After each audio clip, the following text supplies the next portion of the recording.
Cotton king studio मधून तुम्ही पाहत आहात एबीपी माझा. ब्रेक नंतर महाराष्ट्र लाईव्ह मध्ये आपलं स्वागत. उपमुख्यमंत्री अजित पवार शरद पवारांच्या राष्ट्रवादीत येत असल्यास त्यांचं स्वागत आहे अशी प्रतिक्रिया आमदार जितेंद्र आव्हाडांनी दिली आहे. तर सध्याच्या बिनविरोध निवडणुकीवरती जितेंद्र आव्हाड यांनी खोचक टीकाही केली आहे.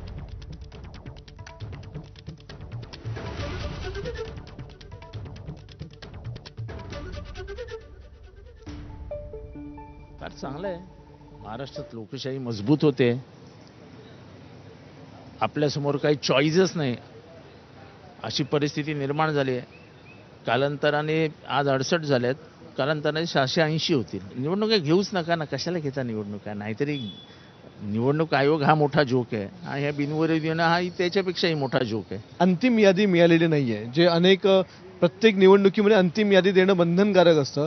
तर कोणी माघार घेतले, कोणी अजूनही रिंगणात आहेत, ही अंतिम यादी अजूनही आरोनकडून मिळत नाहीये. किंवा ठाणे महानगरपालिकेचे आयुक्त जे मुख्य निवडणूक अधिकारी म्हणून काम करतात बघत असतील की अजून कोण माघार घेत असतील तर बॅकडेटेड माघार घ्यायला मदत करू म्हणून त्यांना सांगितलं असेल यादी थांबून ठेवा.